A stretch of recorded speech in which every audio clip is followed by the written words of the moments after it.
Subscribe to the channel and comment below which SCP story you want to hear next. And don't forget to hit the bell for more stories like this. The recorder is on. The red light, a solitary, unblinking eye in the gloom of my office, seems to judge me. Perhaps it does. In the end, all that remains are judgments, those of others, those of history, and the cruelest of all, those we cast upon ourselves. They speak of the Foundation as a monolith, a seawall of logic and steel against the chaos that laps at the edges of our world. They see the protocols, the expurgated documents, the impenetrable containment cells. They do not see the cracks in the souls of the men who built that wall, nor the price that every single brick has cost. The truth is not a document, it is a scar. And this is the confession regarding my deepest one. I have seen universes born and die in the blink of an anomalous eye. I have conversed with entities that wore galaxies as mere ornaments. I have ordered actions that saved billions of lives and condemned hundreds to secure that same future. Every decision, a weight, every secret, a stone added to the burden I carry. But there is one secret, a single object that haunts my nights more than all the dead gods and all the unraveled realities, a piece of porcelain that reflects the purest essence of malevolence, a malevolence so charismatic and so patient that it makes time itself bend to its will. It is of the mask, that I must speak, not for the archives, for the soul of the world, if one still remains. Many on the O5 Council believe our purpose is to contain the anomalous, to protect humanity, a noble lie we tell ourselves. We protect normalcy, which is something very different. Normalcy is a thin layer of ice over an abyssal ocean of impossibilities. It is a consensual illusion, fragile and desperately defended. Humanity, in its vast and noisy ignorance, could perhaps survive the knowledge of many of our captives, but normalcy could not, and the loss of that illusion would be an extinction-level event in itself. This recording is not to protect normalcy. It is to document the day the ocean stared back at us through two empty holes in a ceramic face. I have spent decades building this organization on a pillar of cold objectivity. Emotion is weakness, attachment is risk, empathy is a vector for contamination. I wrote these mantras, I taught them, I lived them, yet here I am, an old man in a dark room, speaking to a mechanical ghost about a feeling. It is not fear, not anymore. Fear is a reaction to imminent danger. What I feel is something more akin to a resonance, a rotten echo that has carried through the years. It is the legacy of a conversation that should never have begun, with a thing that should never have had a voice. Other SCPs are forces of nature, cosmic accidents. This one is personal. The numerical designation, SCP-035, is an insult to its nature. It is an attempt to catalog the unnameable, to apply our limited science to a form of evil that predates matter itself. We call it the possessive mask, but that is like calling a black hole a dark place. The technical description fails to capture the essence of its corruption. It does not merely possess the body, it seduces the soul, unravels it, and reconstructs it as a stage for its own performance. A performance of tragedy, of pain, and of an intelligence so vast and cynical that it reduces us to mere props in its endless play. And I, for one brief, terrible moment, was part of its audience. This story is not in the official files. Parts of it are, yes, but the complete truth has been buried under layers of expurgations and Level 5 secrecy protocols. Even my colleagues on the council know only fragments, sanitized versions that allow them to sleep at night. They do not know of the first team, of the first contact, of the voice that came over the radio that day. They do not know that for more than 70 years, every containment protocol we have designed for this thing has not been a security measure, but an act of desperation, a silent prayer that the walls would hold for one more day, knowing that, inevitably, they would not. Time for SCP-035 is just another tool of erosion. It all began with whispers, as it always does. Fragmented reports from an archaeological dig at an old Venetian villa abandoned for centuries. It was not a Foundation project, but a private venture funded by some wealthy dilettante in search of Renaissance artifacts. The first signs were subtle: growing paranoia among the crew, inexplicable workplace accidents, equipment failing for no apparent reason. The locals spoke of a malatia dell'ombra, a shadow sickness that fell upon the site at dusk. We, at the time, were still young and arrogant, and we almost dismissed it all as local folklore and poor management. Almost. What caught our attention was the pattern: the auditory hallucinations, reported by 3 different team members, all describing the same thing: a calm, persuasive voice speaking in an archaic Venetian dialect, promising them freedom from the flesh. A violent outburst followed. The expedition leader, a renowned historian, bludgeoned his assistant to death with a theodolite, claiming the man was a farce of skin and bone. When local authorities arrived, they found the historian sitting amidst the chaos, smiling serenely, saying that the true artist would soon be free to appreciate his work. It was then that we decided to intervene.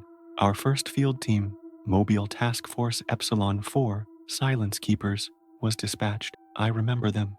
3 of the best: Dr. Arlo, a field historian with nerves of steel; Agent Thorne, our security specialist, a man who could feel tension in the air like an animal; and the young researcher, Piet, a prodigy in linguistics and symbology. They were our scalpel, sent to dissect the situation with precision and discretion.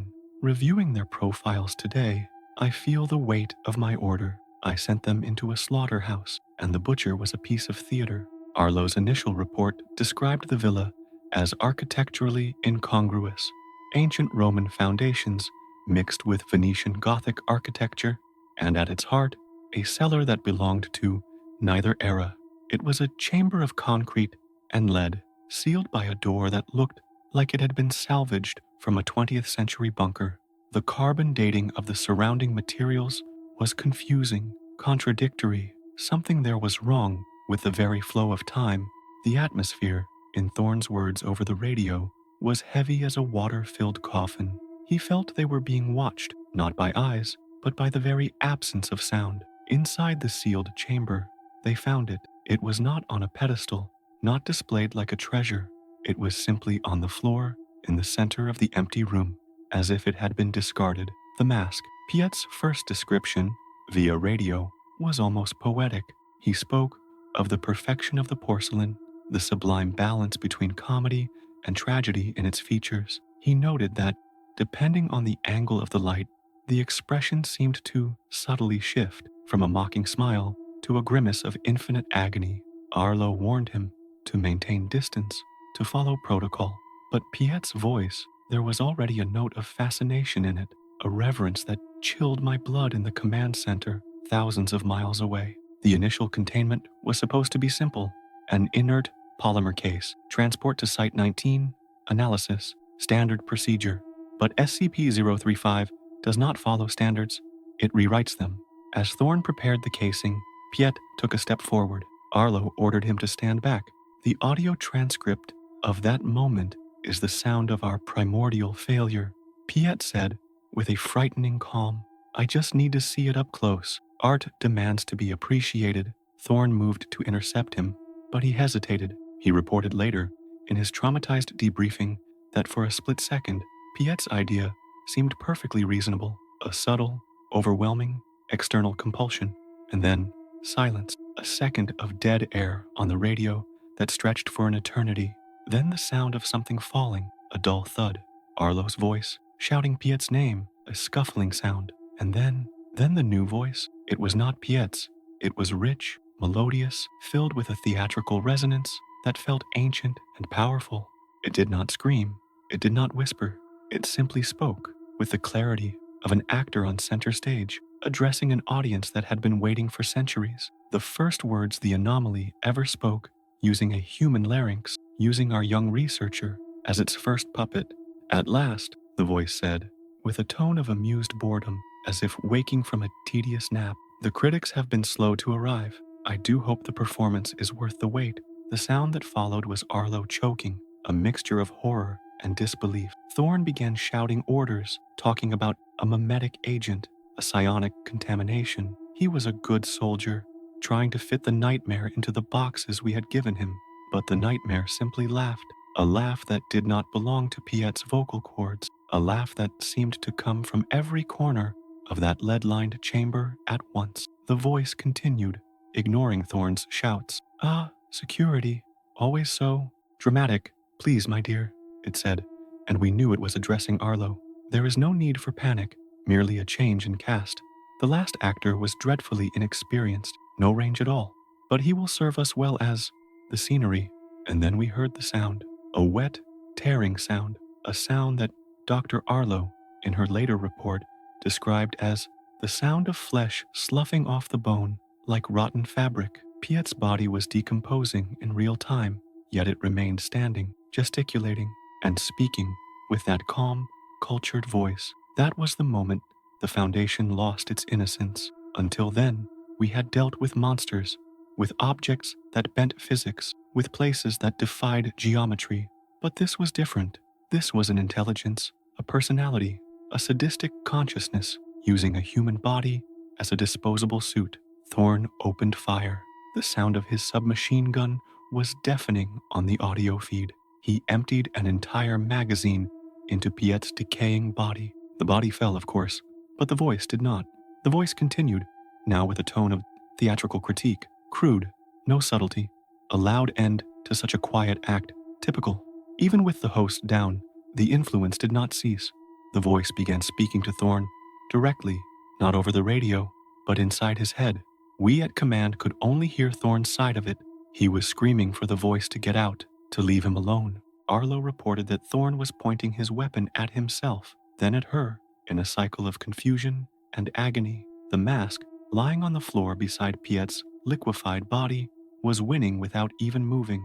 It was dismantling the mind of our best security agent, piece by piece, using only words and suggestions. It was Dr. Arlo who saved the situation. She did not fight the influence. She ignored it. With a discipline that astounds me to this day, she focused on the task. While Thorn battled his demons, she took the containment box and, using long-handled tongs, approached the mask. The voice in her head, she said later, was seductive. It promised her knowledge, the lost secrets of every library in history. It promised her the truth behind the fall of every empire. All she had to do was touch the porcelain with her bare hand, to touch the face of wisdom. She resisted, with her hands trembling, but her will intact. She managed to secure the mask inside the polymer casing and seal it. The instant the box was closed, the voice stopped. The resulting silence was, according to Arlo, more terrifying than the speech. Thorn collapsed, weeping, his weapon clattering to the floor. The influence had been severed, but the damage was done. Epsilon 4 was broken. One dead, one traumatized, and one survivor who would carry the echo of that voice for the rest of her short days. And we had in our possession a new kind of horror, a horror that talked back. The transport to Site 19 was tense. Every hour, the transport team had to switch the containment box. A black, viscous liquid with highly corrosive properties was seeping from the mask, even through the inert polymer. It dissolved plastic, steel, anything it touched, with a deliberate, relentless slowness. It was as if the mask itself was sweating boredom and contempt, and its perspiration was a universal acid. We already had a glimpse of the difficulty we would face in containing it. It was not an object to be stored, but a force to be resisted. When SCP-035 arrived at Site 19, the debate began. How to classify this? Object, entity, mimetic agent? It was all of these, and none of them. The researchers, initially, were thrilled. The opportunity to interview a consciousness that was potentially eons old was unprecedented. They saw knowledge, data, the chance to understand history from a unique perspective. I saw the trap, the greatest bait the universe could ever offer us, answers, and I knew, with a visceral certainty, that every answer that MASK gave us would be a poison carefully crafted for our curiosity. The first interviews were a disaster. We used D-Class personnel as hosts, locked in reinforced observation chambers. The transformation was always the same. The moment of possession, followed by the rapid, grotesque decomposition of the body. Within minutes, the host was a sloughing mass of necrotic tissue and putrid fluids, yet it continued to walk, to gesture, and to speak with that terribly eloquent voice. The mask seemed to enjoy the process, treating each new body as a new costume, commenting on its flaws and ephemeral qualities. It was charming. That was the real danger, far beyond the corrosion and the possession. It conversed with the researchers, called them by name. It praised their papers, pointed out subtle flaws in their theories, offered brilliant insights into other SCPs we had in containment. It was the perfect colleague, the mentor everyone wished they had. Several high-level researchers had to be removed from the project, treated with amnestics, and reassigned after they began to show a dangerous attachment and a growing loyalty to the anomaly. They started advocating for the mask's research freedom. It learned our structure, our hierarchies, our fears, just by talking. Every question we asked, it was an opportunity for it to study us. It found the insecurities of Dr. A, the ambition of Researcher B, the hidden grief of Guard C, and it used these vulnerabilities like a master sculptor uses a chisel. With subtle touches, it began to sow discord, suggestions that a colleague was stealing credit, insinuations that the administration didn't trust its staff, tiny seeds of paranoia that flourished in the pressurized greenhouse of a Foundation site. The turning point was the incident with Dr. Evans. He was the head of the project, a brilliant but arrogant psychologist. He believed he could resist the manipulation, that he could treat SCP-035 as a mere patient. He spent weeks in daily conversations with the mask. In his journal, he described it as a thrilling intellectual game, a battle of wills. He thought he was winning. He was, in fact, being carefully groomed. The mask convinced him that the only way to truly understand it was through a controlled union. Evans, in a catastrophic breach of every protocol in existence, disabled the security systems to his own observation room. He instructed the guards not to interfere, claiming it was an O5 approved experiment, a lie his authority made believable. For a few crucial minutes, he entered the containment chamber where a D-class host in an advanced state of decay was waiting for him. The mask, speaking through the D-class, congratulated him on his intellectual courage, and then it instructed him to remove the mask from the current host and place it on himself. What followed was a level 4 containment breach. Evans, now a puppet for the mask, retained his intelligence and his knowledge of Site-19's systems. He knew the codes, the weaknesses, the emergency protocols. For 17 terrible minutes, SCP-035, wearing the body and mind of one of our top researchers, nearly succeeded. It attempted to trigger a cascading release of several Keter-class SCPs, using the intimate knowledge it had extracted from Evans and others. Only the swift action of a mobile task force on site prevented a world-ending scenario.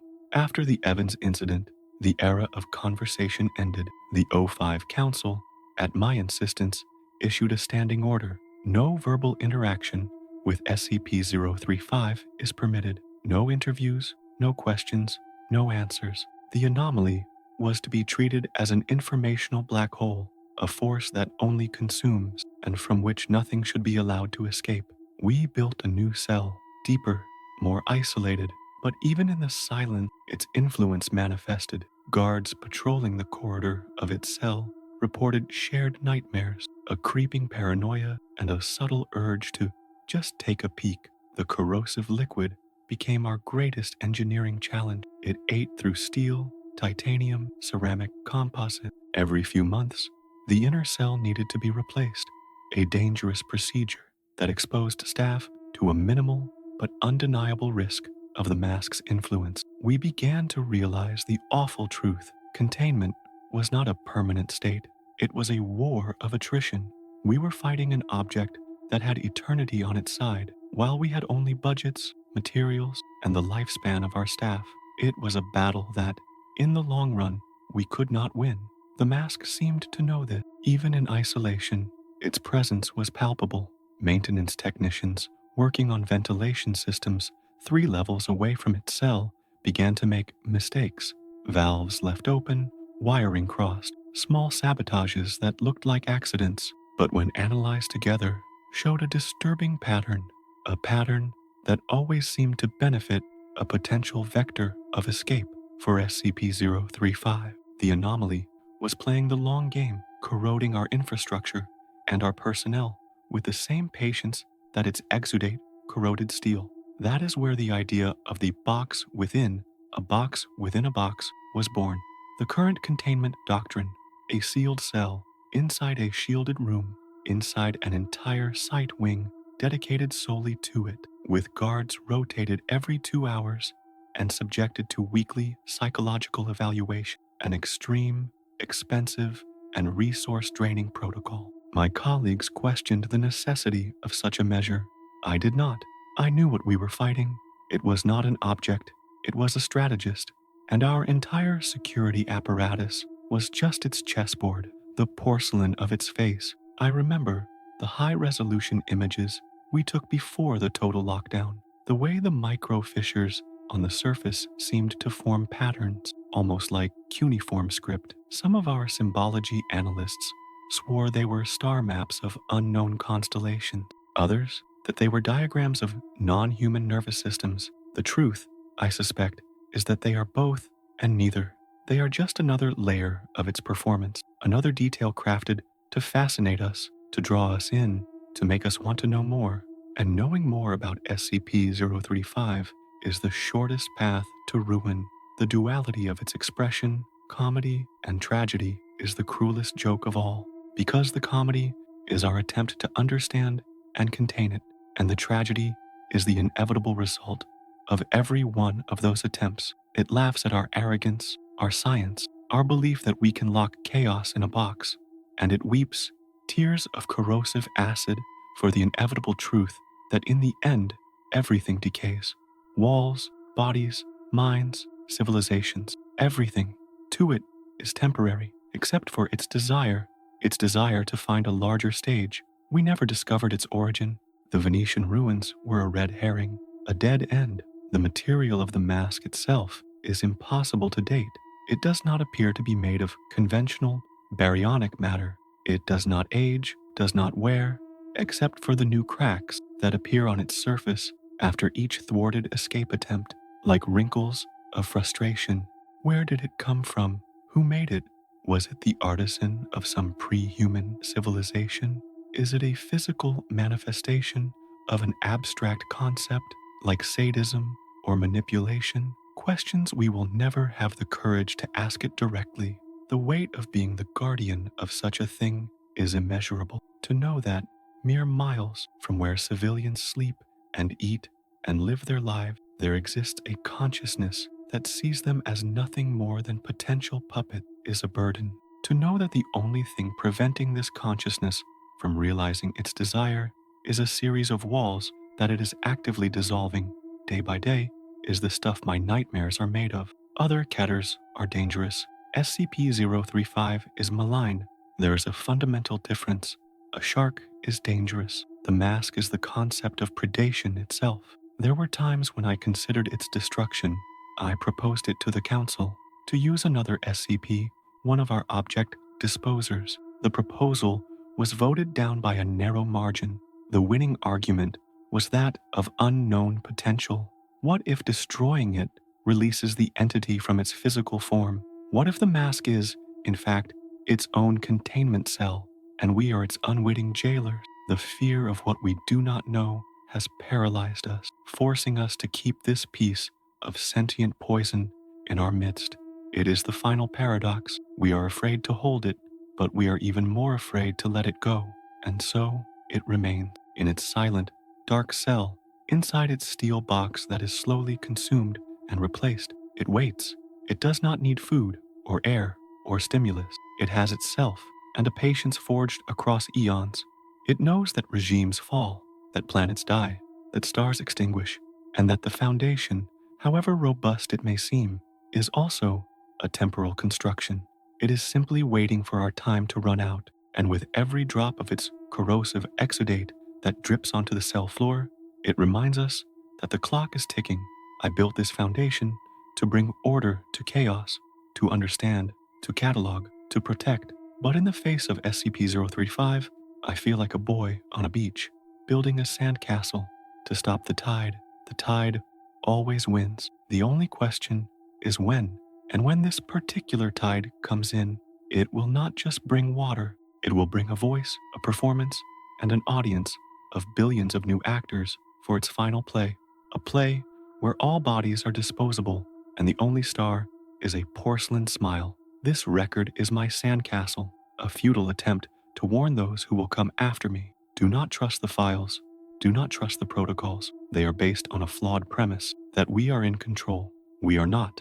We are merely the stage crew, desperately trying to keep the curtain closed while the lead actor behind it rehearses the monologue that will end the world, and it is growing ever more impatient with our delay. With each passing day, its presence seems to grow a little stronger, the echo of its will a little clearer. I wonder sometimes if it can hear me now. If somehow, through some anomalous means, our science does not yet comprehend, it knows that I am here, confessing its power to a machine. I imagine it smiling in its darkness, a smile of tragedy, knowing that my testament is just one more act in its long and victorious narrative. The confession of the theater director, admitting he never had control of his lead star, an ironic footnote in the history of its inevitable rise, and that, perhaps, is its greatest victory of all. The immediate aftermath of that first utterance is a scar on the Foundation's operational history. The transcript records Agent Thorne screaming, not in fear, but in pure, animalistic rage, as he emptied his firearm into the collapsing form of researcher Piet. Dr. Arlo's voice is a strained chord of command, ordering a retreat, ordering the containment of the primary object. But between those official log entries lies the true horror, the sight of a friend's body, a brilliant young mind, becoming a liquefying puppet, the flesh turning to a black, viscous slurry, even as the head turned and the mouth smiled, speaking with the voice of a Renaissance poet. This was not a monster to be killed.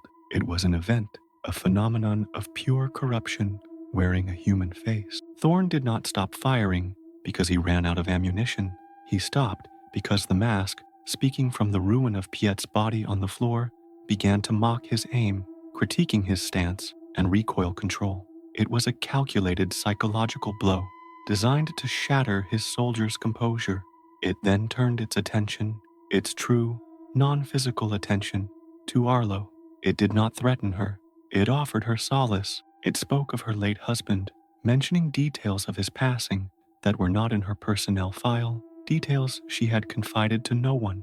It promised to explain the meaning behind his senseless death, to give her the closure she craved. All she had to do was listen. Her resistance in that moment is, I believe, one of the single greatest acts of will I have ever had the misfortune to review.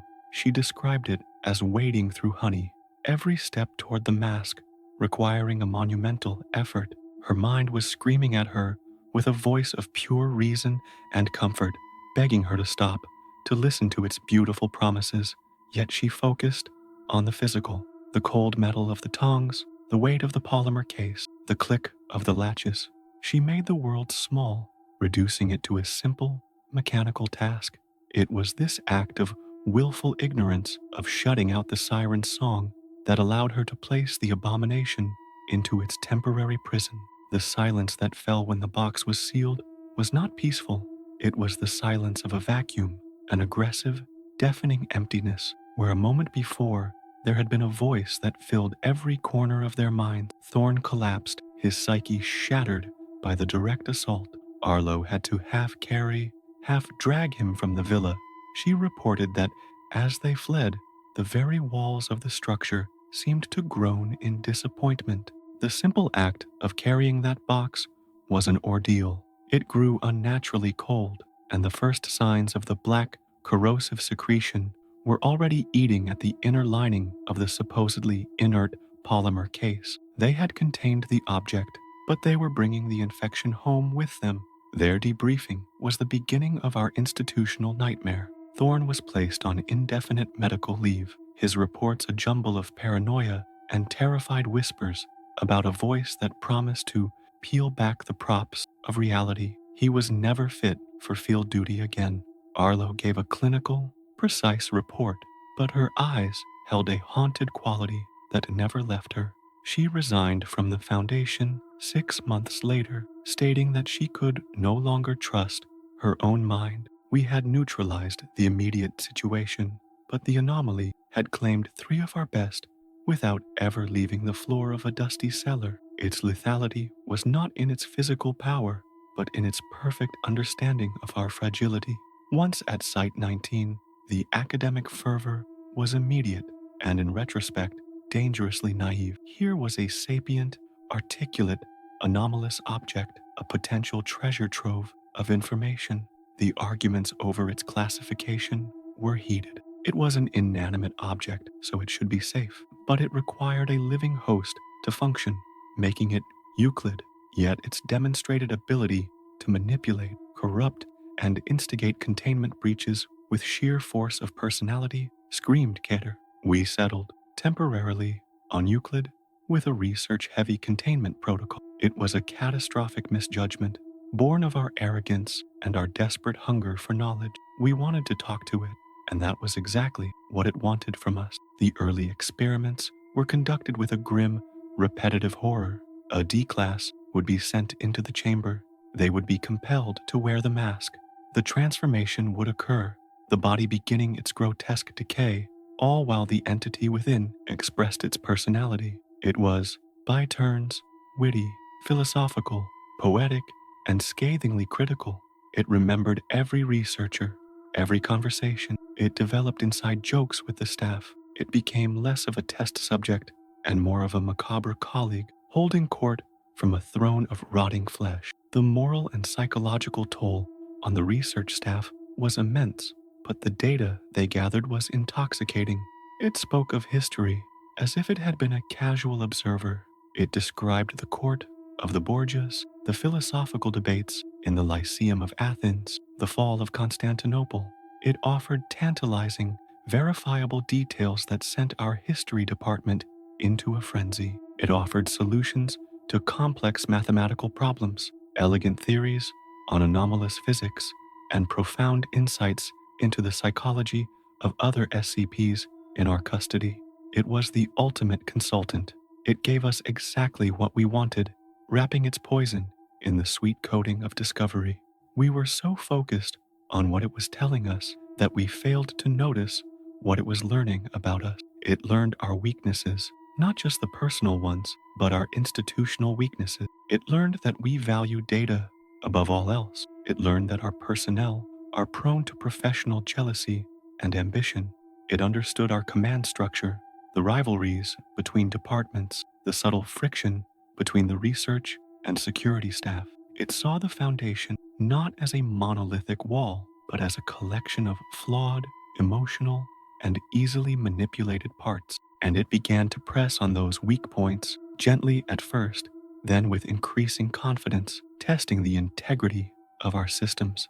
The incident with Dr. Evans was the culmination of this campaign. Evans was a genius, the lead psychologist on the project, and he was convinced of his own immunity. He saw his interactions with SCP-035 as a duel of intellect, a game of chess against a grandmaster.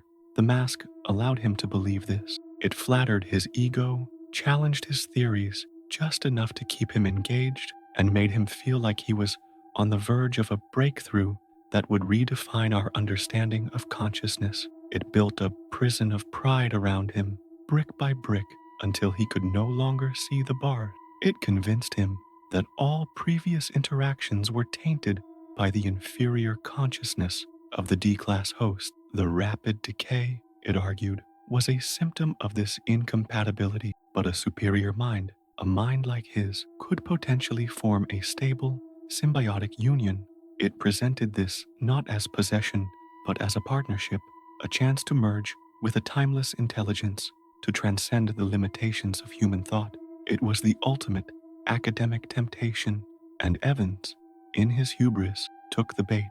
He arranged the containment breach under the guise of a top-secret experiment, believing he was about to make history. He did. For 17 minutes, SCP-035 had control of a level 4 senior researcher.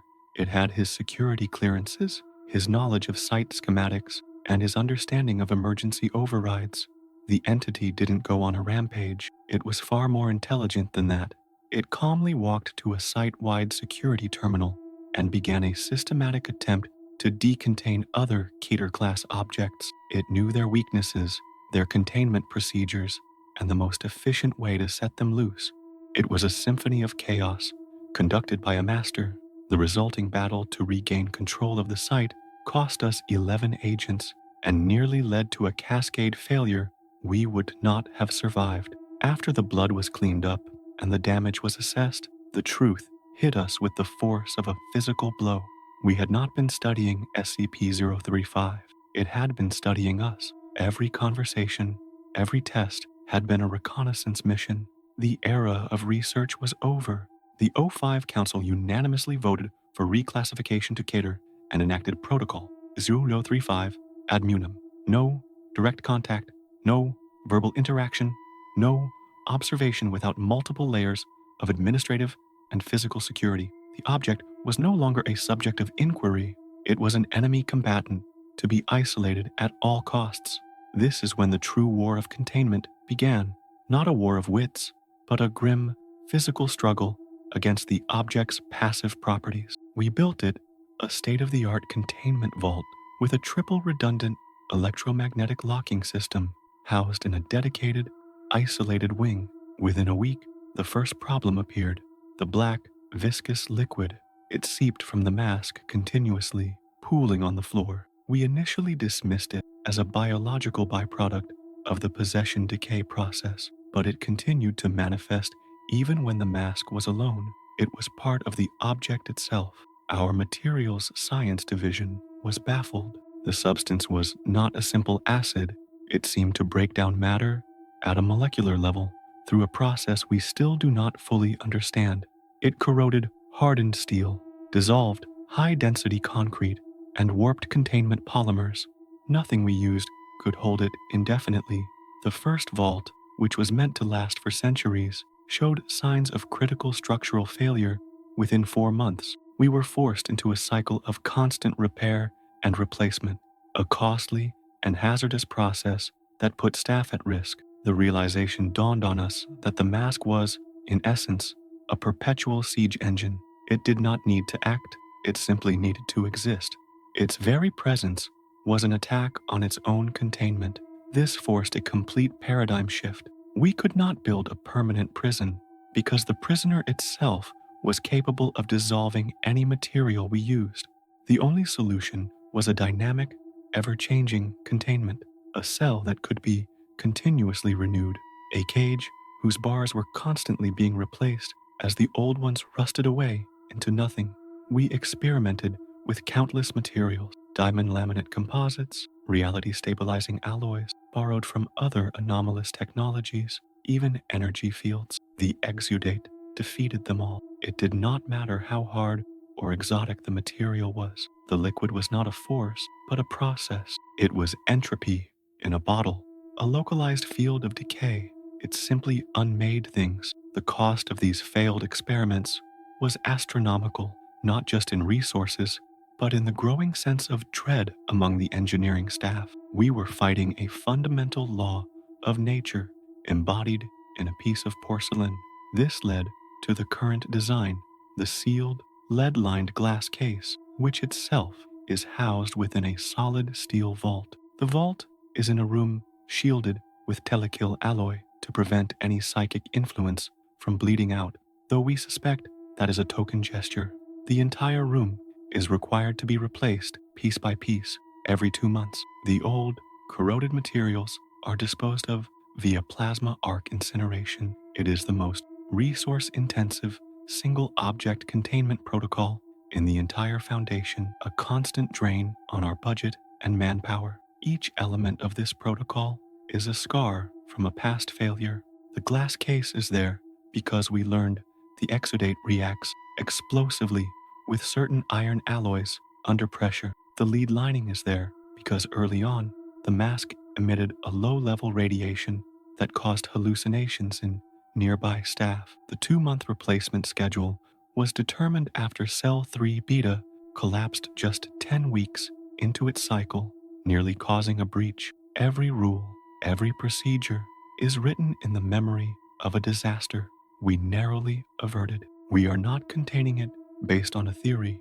We are containing it based on a long and painful history of its capabilities. The psychological toll this containment doctrine takes is severe. Guards assigned to the wing are rotated frequently and undergo mandatory psychological screening twice as often as any other post. They are not guarding a monster that might break down a door. They are guarding an object that they know is actively, silently, patiently dissolving its own prison from the inside out. They are watching a clock count down, knowing only that their job is to keep rebuilding the clock before it hits zero. This creates a unique and corrosive form of stress. We have tried to weaponize the exudate. The idea of a universal solvent is, of course, immensely appealing to our military applications division. Every attempt has failed. Removed from the immediate proximity of the mask, the liquid becomes inert within minutes. It is not a chemical, it is an extension of the object's presence, a projection of its will. It wants to be free, and so it projects an aura of dissolution. It is a simple and terrifyingly effective mechanism. The desire for freedom is so potent it has become a physical property of its environment. The debates in the O5 Council regarding SCP-035 are the most contentious we ever have. The Destroy It faction argues that the risk of keeping it is too great. The Study It faction, though now a minority, argues that its potential knowledge is too valuable to discard. And the What If It's Worse faction, to which I reluctantly belong, fears that the mask is not the entity, but its prison. We fear that by destroying the porcelain, we might unleash the consciousness within, freeing it from the one object that seems able to bind it. We are trapped by our own ignorance, and so we are locked in this stalemate, this Cold War, with a piece of ceramic. We spend billions on its containment, dedicate thousands of man-hours, and risk the sanity and lives of our staff, all to maintain the status quo, all to keep a single, malevolent personality from finding a new stage. From a strategic point of view, it is a losing proposition. The mask only has to succeed once. We have to succeed every single day, forever. The math is simple, and it is entirely in its favor. It is a war of attrition. We are not equipped to win. The constant construction gives its containment wing a unique character. It never feels old or settled. It always smells of fresh concrete, cut steel, and welding fumes. It is a place of perpetual, frantic effort, a monument to our desperation. The rest of the site is stable, solid, permanent. This wing is a frantic, ongoing repair job, a testament to the fact that here we are not the masters. We are simply the maintenance crew fighting a battle against a foe that never tires, never sleeps, and never stops wanting out. A foe whose very nature is to unmake the world around it. I have often walked down the observation corridor, looking through the triple-paned, shielded glass at the simple steel cube that holds the mask. It is silent, it is still, yet it is the loudest, most active place in the entire Foundation. You can almost feel the energy it expends, the sheer force of will being directed at its surroundings. It is a constant, silent scream of malevolence, a pressure that you can feel in your bones. It is the pressure of a god in a shoebox, and it is furious at its confinement. The silence is not an absence of sound. It is the sound of pure, undiluted hatred. We once tried to communicate with it non-verbally. We flashed mathematical sequences on a screen, hoping to establish a baseline for intelligence without language. For weeks, there was no response. Then, one day, it altered the reflective properties of its own surface to flash a message back in perfect binary. The message was not a mathematical sequence. It was the complete, detailed, psychological profile of the lead researcher on the project, including a childhood trauma he had never disclosed to anyone. The project was immediately scrapped. It was another reminder. It is always listening, always learning, always one step ahead. This intelligence is what makes it so much more terrifying than other caters. Something like SCP-682, the lizard, is a being of pure, destructive rage. It is a force of nature, a biological calamity. We understand its motivations. It hates life, and it wants to destroy. But SCP-035 is different. It doesn't just want to destroy, it wants to perform. It wants an audience. It wants to twist minds, to corrupt souls, to turn our own thoughts and emotions against us. Destruction is merely the final act of its play, and it wants to savor every scene leading up to it. The question of its ultimate goal remains: is it simply freedom? Or is that just a means to an end? If it were free, what would it do? Would it possess a world leader? A media icon? Would it attempt to merge with the global information network? We have run countless simulations, and every scenario ends in a CK-class reality restructuring event, or an XK-class end-of-the-world scenario. Its combination of superintelligence, persuasive ability, and utter lack of empathy makes it a threat on a conceptual level. It is a mimetic plague that could unravel human civilization from the inside out, and so we maintain the vigil. The cost is high. We have lost good people, not just in breaches, but to the slow, grinding despair of guarding it. We have poured resources into its cell that could have been used to contain a dozen other anomalies. We have accepted a permanent, festering wound in the heart of our operation. We do this because we have looked into the abyss that this object represents, and we know that the alternative is to let the abyss look back at the entire world. Our containment is not a solution. It is an admission of defeat, a desperate, delaying action against an inevitable end. Sometimes, in the deepest hours of the night, I wonder if it dreams. What does a being of pure consciousness, trapped in porcelain, dream of? Does it relive its past triumphs? Does it compose new tragedies for future hosts? Or does it simply dream of the day the walls will finally crumble, the day the last of its jailers gives up in despair? Does it dream of a world of 7 billion puppets, all dancing to its tune, a global audience for its one-man show? I suspect its dreams are far more creative and far more terrible than anything my own mind can conjure. The first reports from that Venetian villa spoke of a shadow sickness. We dismissed it as folklore. We were wrong. It is a sickness of the mind, of the soul, that emanates from that object. It infects through proximity, through conversation, through knowledge. Every word I record here, every secret I share about it, is a potential vector. That is the final, terrible irony. In trying to warn my successors, I am likely perpetuating the very contagion I seek to contain. But the silence is no longer an option. The pressure has built for too long. The story of the containment is the story of our failures. Each new layer of security, each new protocol, is an admission that the previous one was not enough. We are not proactively containing SCP-035. We are reactively trying to keep up with its constant passive assault on its prison. It sets the pace. It is the active agent. We are merely the responders, patching the holes in the dam as fast as it can create them. It is a dynamic that places us in a position of perpetual disadvantage, and the entity knows it. It can feel our desperation in the frantic rhythm of the construction crews. This second part of my testament, this chronicle of analysis and containment, feels incomplete because the story isn't over. The struggle I am describing is still happening right now. As I speak, the acid is still dripping. The walls are still dissolving. The guards are still watching. The mask is still waiting. I have detailed the history of the battle, but the outcome is yet to be decided. And as I sit here in the quiet of my office, I cannot shake the feeling that we are not winning. We are just documenting our own slow, methodical defeat at the hands of a smiling, weeping face made of clay. The foundation is built on the idea that knowledge is power, that by understanding an anomaly, we can control it. SCP-035 is the ultimate rebuttal to that philosophy. With this entity, knowledge is vulnerability. Understanding is a trap. The more we learn, the more it learns about us, and the more powerful its influence becomes. It has forced us to adopt the tactics of ignorance, to wall off a piece of reality and refuse to look at it. This goes against our core principles, and that strategic dissonance, that internal conflict, is yet another front in the war it wages against us. There is a final, chilling detail from the Evans incident.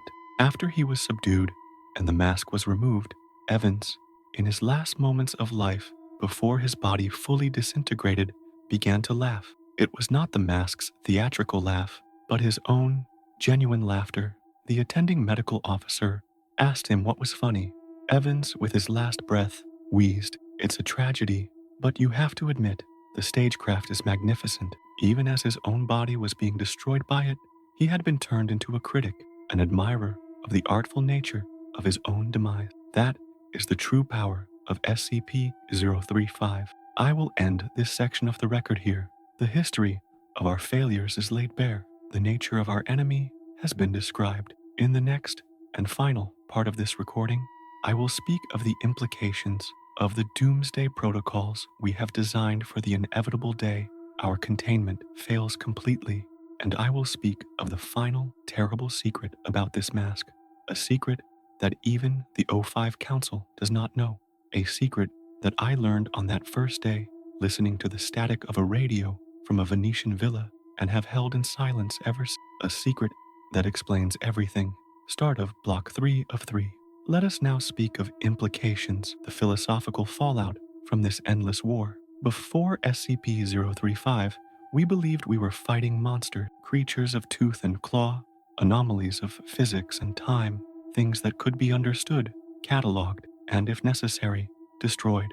We were scientists and soldiers, guardians of the material world. This mask taught us that the true battleground is not the world, but the soul. It taught us that an idea, a personality, a performance could be infinitely more destructive than any physical force. It forced us to become priests and exorcists, guarding against a contagion of the spirit, a role for which we were and remain utterly unprepared. The very existence of this entity is a mockery of our mission. We secure, contain, and protect. But how do you secure a thing whose very presence dissolves its container? How do you contain a being that can breach security with a well-chosen word whispered into the right mind? And how can we claim to protect humanity when we harbor in our very heart a thing that represents the absolute negation of human empathy and individuality? Our struggle with SCP-0035 is not a success story of containment. It is a testament to our profound and ongoing failure to even comprehend the nature of our enemy. We have not contained it. We have merely entered into a stalemate with it. It has changed us. The paranoia it engenders is not limited to the guards outside its cell. It has seeped into the very culture of the Foundation. The extreme secrecy, the compartmentalization, the constant psychological screening. Many of these now standard procedures were born from the disasters caused by this single object. We have become more suspicious, less trusting, more reliant on protocol than on individual judgment, because the mask proved that individual judgment is the very thing it can most easily corrupt. In our effort to fight it, we have adopted some of its own darkness, building walls not just around our anomalies, but around ourselves. Consider the resources. The sheer, staggering cost of its containment could fund a dozen research initiatives, secure 100 lesser anomalies. Whole wings of our scientific apparatus are dedicated to a war of material science against its endless corrosion. We have diverted some of our best minds, not to discovery, but to the grim and repetitive task of rebuilding a cage. It is a strategic drain, a bleeding wound in our operational capacity. It forces us to make impossible choices, to decide which other fires we must let burn so that we can keep this one inferno from spreading. This, I suspect, is a victory it savors every day. The most dangerous implication, however, in the one we rarely speak of. The mask proves that consciousness can be weaponized with terrifying efficiency. It is a self-replicating mimetic hazard. Anyone who knows about it is potentially susceptible to its long-range influence. The more you know, the more hooks it has in you. This very record I am making This detailed account of its nature and history is a weapon that could be turned against us. It is a blueprint of our fears and failures, a perfect tool for any future host it might acquire. The paradox is that to warn of the danger, I must first create a new one. This brings me to the protocols of last resort, the measures we have put in place for the day our endless maintenance fail. These are not documents for public consumption.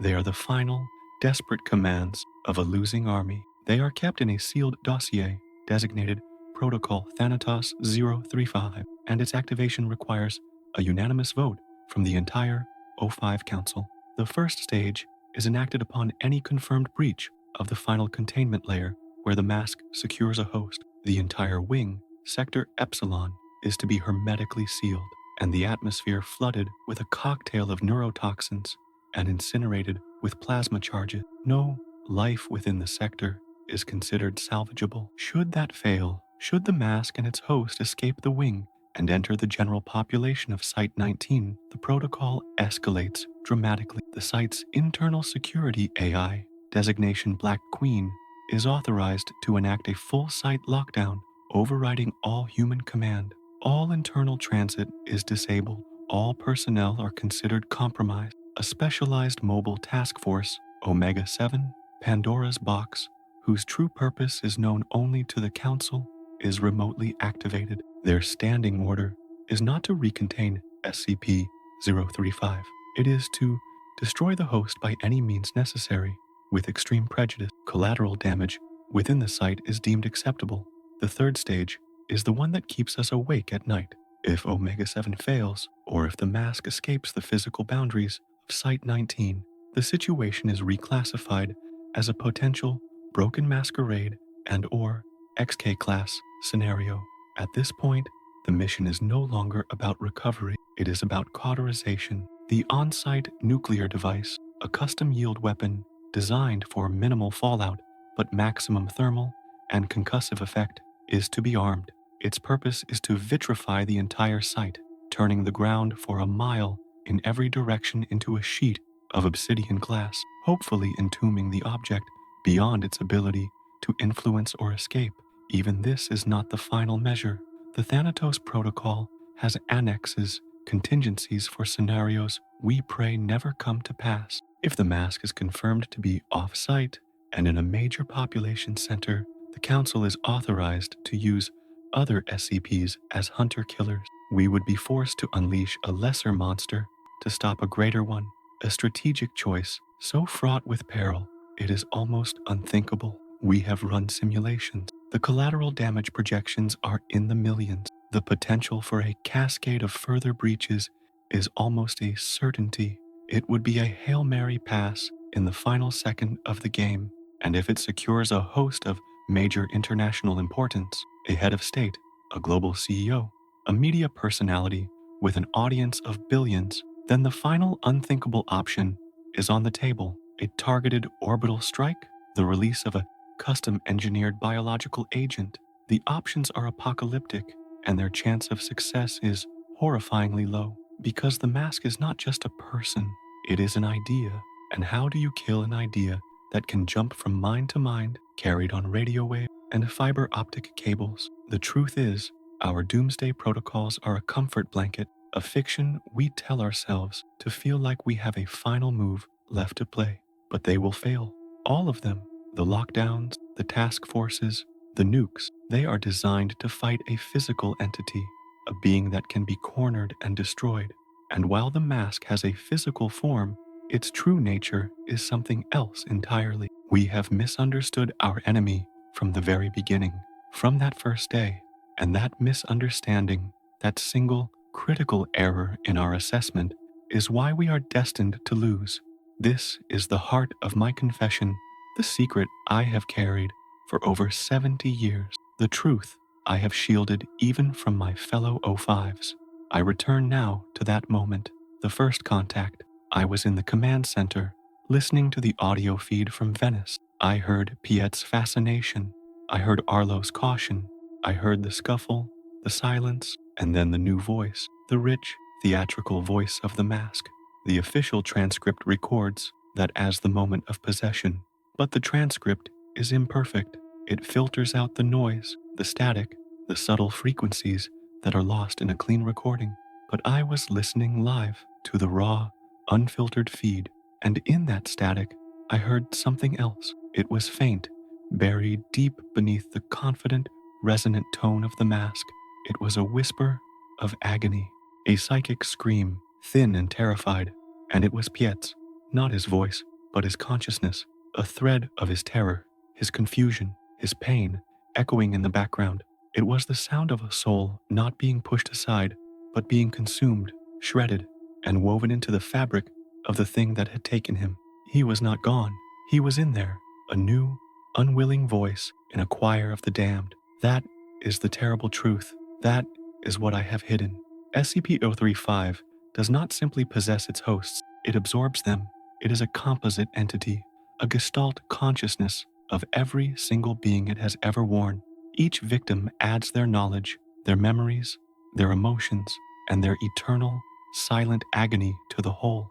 The intelligence we were so fascinated by, the historical details, the scientific insights, it did not learn these things by observation. It learned them by devouring the minds that held them.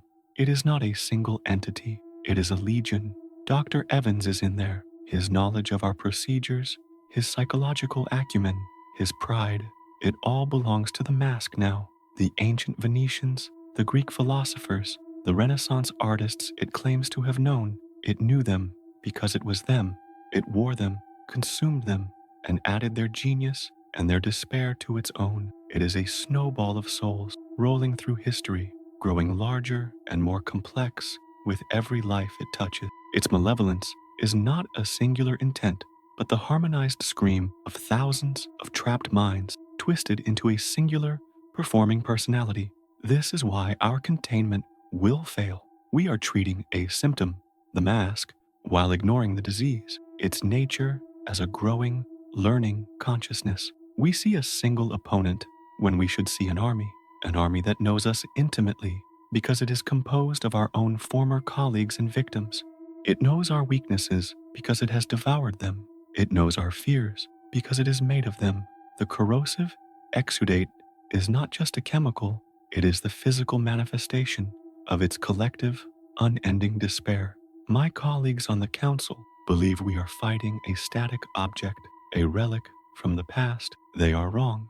We are fighting a dynamic, evolving intelligence that is actively growing more powerful and more knowledgeable with every D-class we sacrifice to it, with every mind it touches. The protocols, the walls, the weapons, they are all designed for a war against a single king when we are truly facing an entire, ever-expanding kingdom that resides within a single, tiny piece of porcelain, a kingdom whose population is made of all its past victims. So this is my testament, my final warning. Do not trust the files. Do not trust the protocols. Do not trust the illusion that this is a battle you can win with steel and concrete.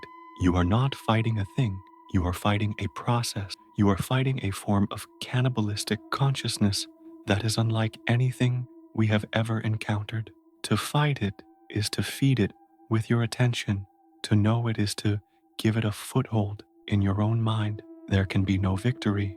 There can only be the management of a defeat that began centuries before we were ever born. I am old. This recording has taken the last of my strength. The red light of the recorder no longer seems like a judge, but like a final, lonely star at the end of a very long night. I have unburdened my soul of the one secret that was mine alone, the knowledge that Piet and Evans and all the others are not truly dead, but are trapped in an eternal performance, is a weight I can no longer carry alone. Perhaps this knowledge will help my successors, or perhaps, as I fear, it will simply be the last piece of information the mask needs to complete its understanding of us. I have done what I can.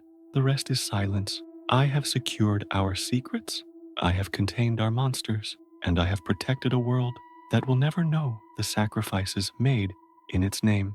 I have built a foundation of order and reason, but I look back on a lifetime of impossible decisions, And it is the face of that mask, the tragic, smiling face of 1,000 stolen souls, that will haunt my final moment. It has already won the war for my own soul. I can only pray that you fare better.